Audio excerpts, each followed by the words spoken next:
Good morning বন্ধুরা, তোমরা কেমন আছো? আশা করছি তোমরা সবাই খুব ভালো আছো।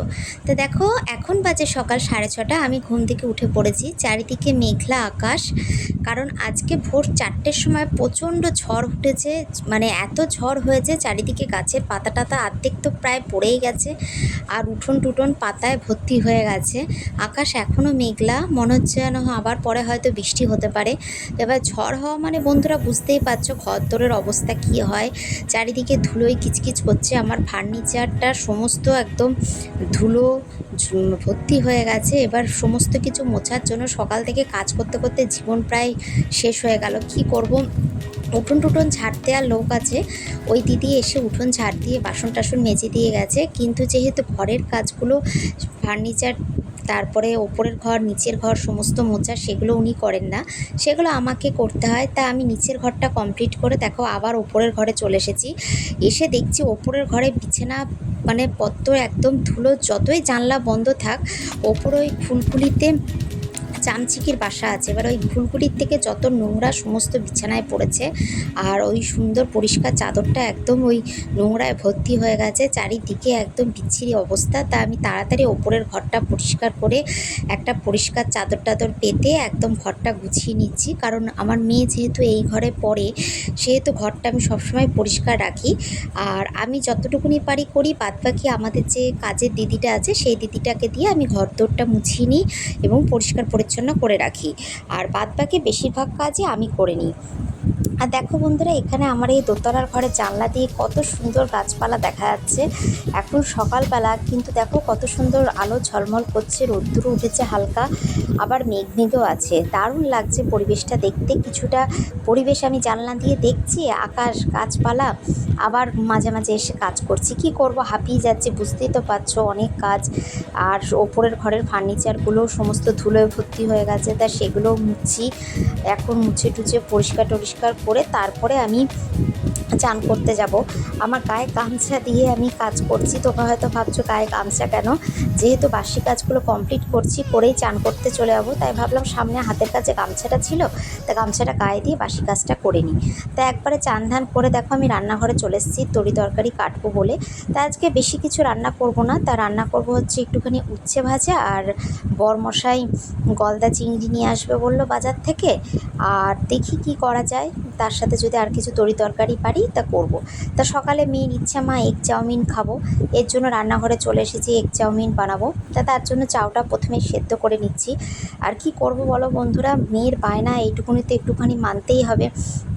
আজ বলবো এই খাবো, কাল বলবো এই খাবো, মা এটা করে দাও সেটা করে দাও। এখন কি করব, অগত্যা করতেই হয়। তা তাড়াতাড়ি ঝটফট করে ওর জন্য আমি বেশি কিছু না, একটুখানি আলু দিয়ে আর একটু ডিম দিয়ে চাউটা পেঁয়াজ দিয়ে বানিয়ে নিলাম। তা ও তাড়াতাড়ি চাউমিনটা খেয়ে, ওর আজকে পড়া আছে মেয়ের, তা ও পড়তে চলে যাবে, তারপরে আমি আমার কাজ শুরু করব।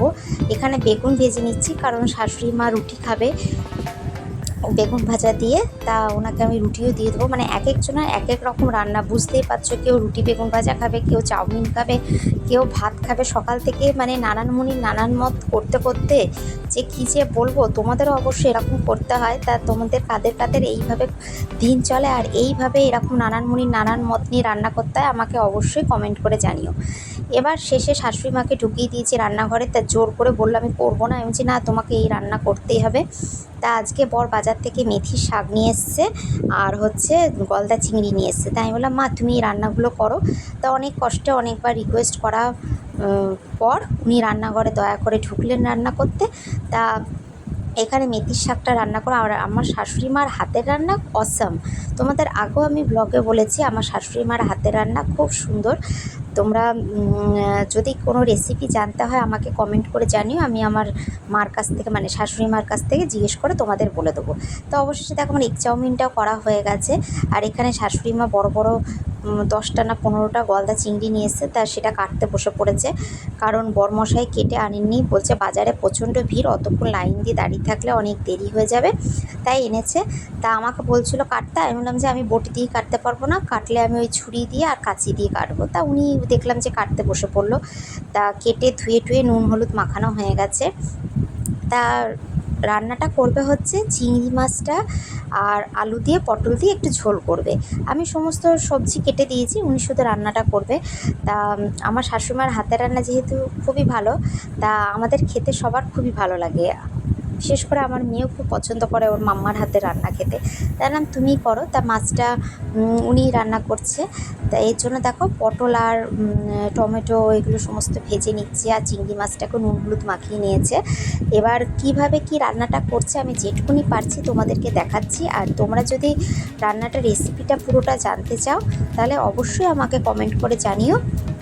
আমি তোমাদের রান্নাটা একদম পুরোটা মানে কিভাবে কি করেছে প্রথম থেকে শেষ অবধি ডিটেলসে একটা ছোট্ট ব্লগ করে তোমাদেরকে দেখিয়ে দেবো, তাহলে তোমরা পুরোটাই বুঝতে পারবে। আমি এখানে তাড়াতাড়ি দেখাচ্ছি কারণ ভিডিওটা বেশি বড় তো করা যাবে না।